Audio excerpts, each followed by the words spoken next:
All right.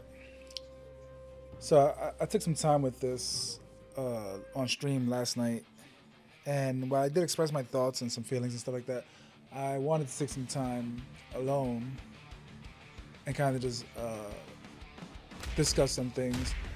I can say that for the most part, I don't really have too many issues with the base mechanics at the moment. Everything actually feels good in terms of like what I wanted to feel like for it being a game inspired by God Hand. I want it to feel like a modern God Hand, right? And for the most part, this is getting that feel right. Um, it it felt smooth. There are some janky interactions stuff like that, but of course this is a very early build. And even then considering it's a dev working on this, I can be like I have some leeway with what I'm expecting in terms of like the polish and stuff like that. But what matters is that the feeling is there. And I do think this feels good. This is now my third run. Well, my third run today, I should say. It's probably like my fifth run overall. And the game is fun. It does the things that I enjoy about God Hand well, at least from my impressions on this first level. So like, that's one of the janky interactions I was mentioning. So when getting the enemies glowing red, that means you got them in a staggered state where they can't guard, which also gives you an opportunity to grapple them. But the grappling, there's like, if you can basically grapple at any point during a combo. Like even if you do an attack that knocks them back, if it's still during the hit stun of that attack, you can grapple them, getting you more damage.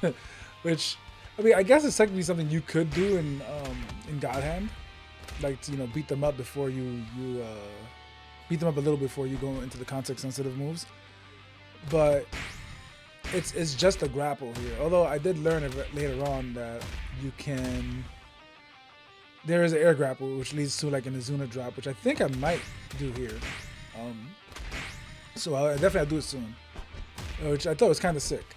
The only thing I do kind of wonder is if there are plans to maybe be able to get other moves you can do in awakened state,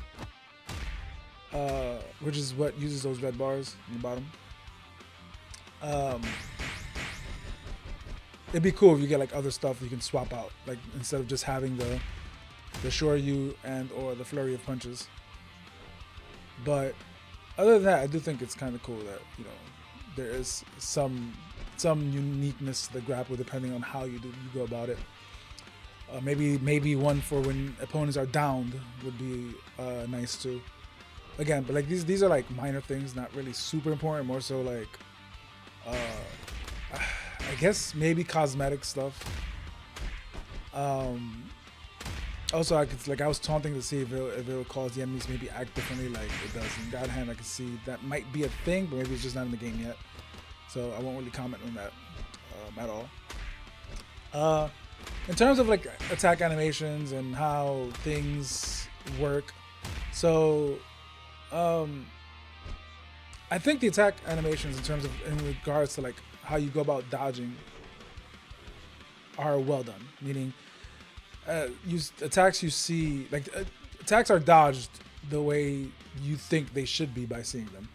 Like if an attack is a high and you look and your character's dodge can go under it, meaning the bob and weave can go under it, then more than likely you can dodge it that way.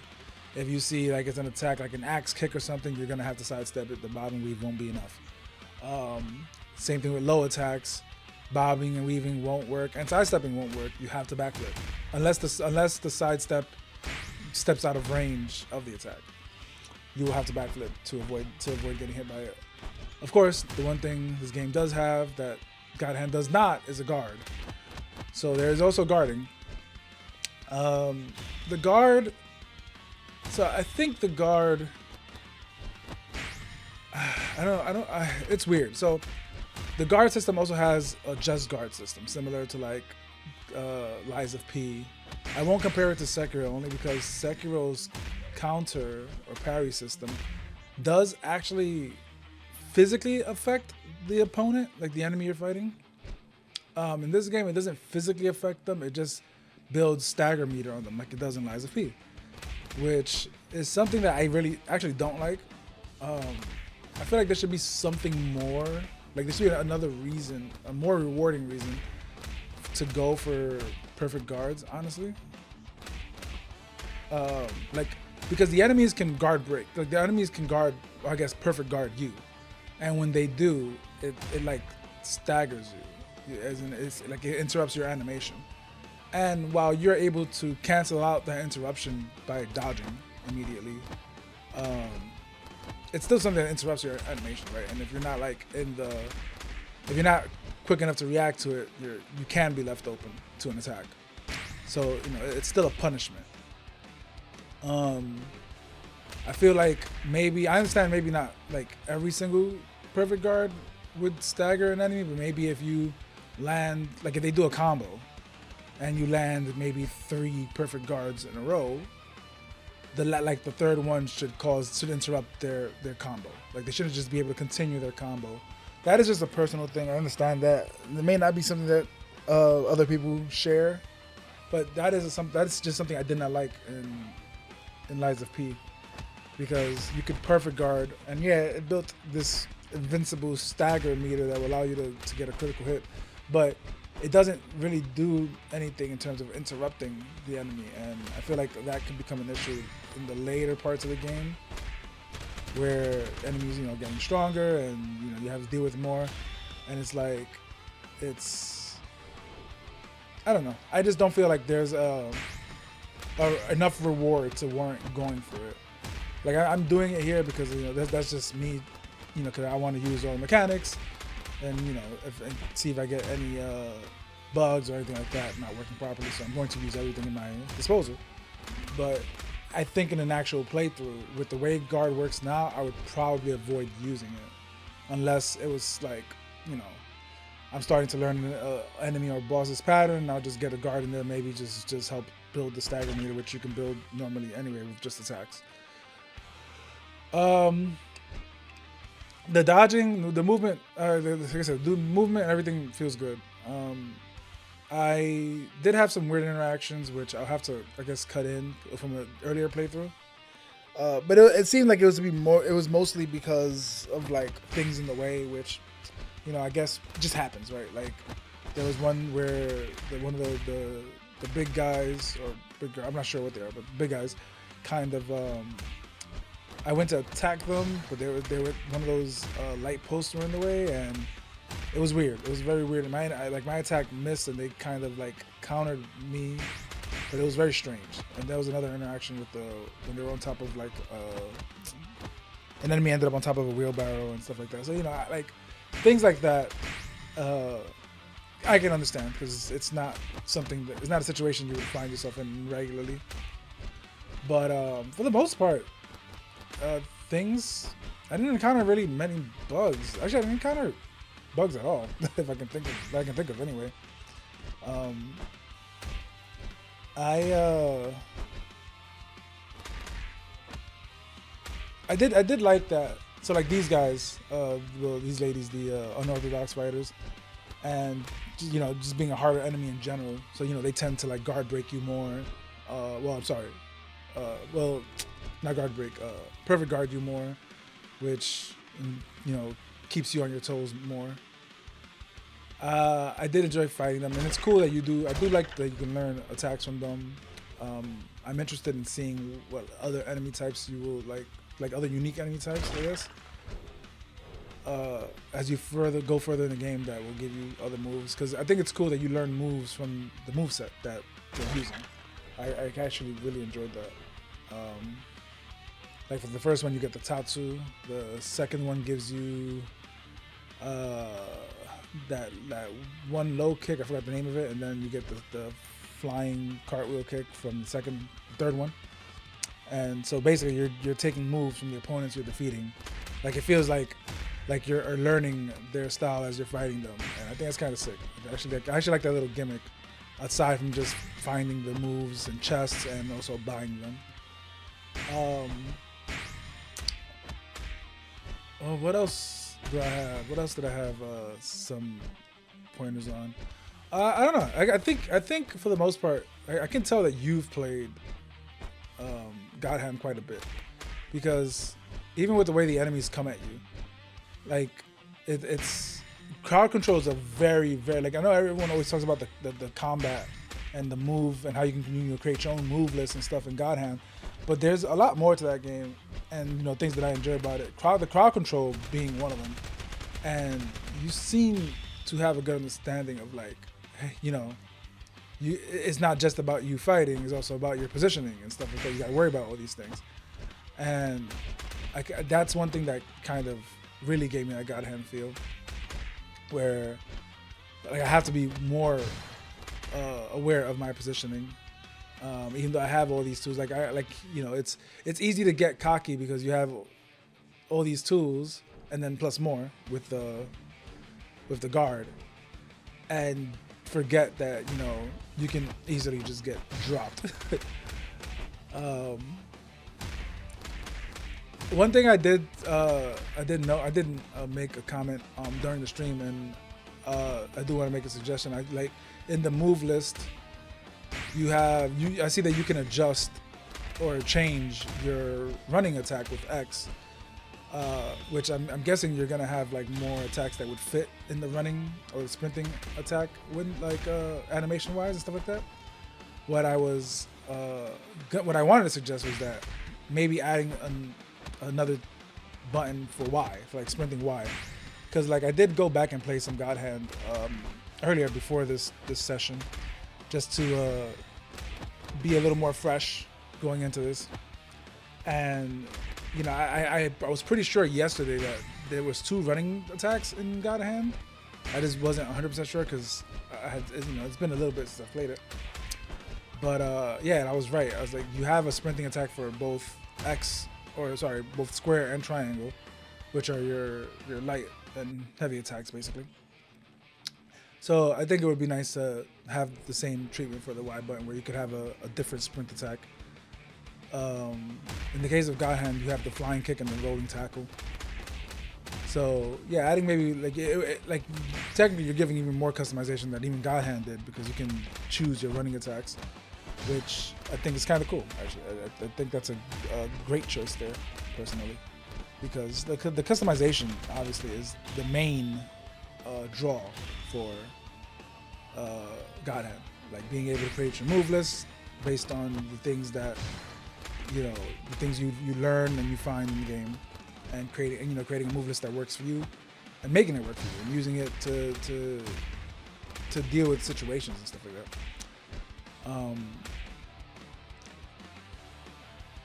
Yeah, I don't know, man. Like I know you're looking for feedback, and I just don't know where to like go about, because I think you're in a really like this base right now that you have right now to build this game from.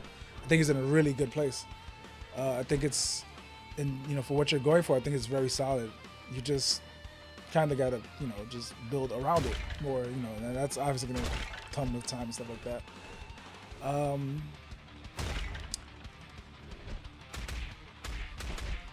I guess the camera can sometimes be an issue, but that's just commonplace with these type of games. You can't there's only so much you can do with it.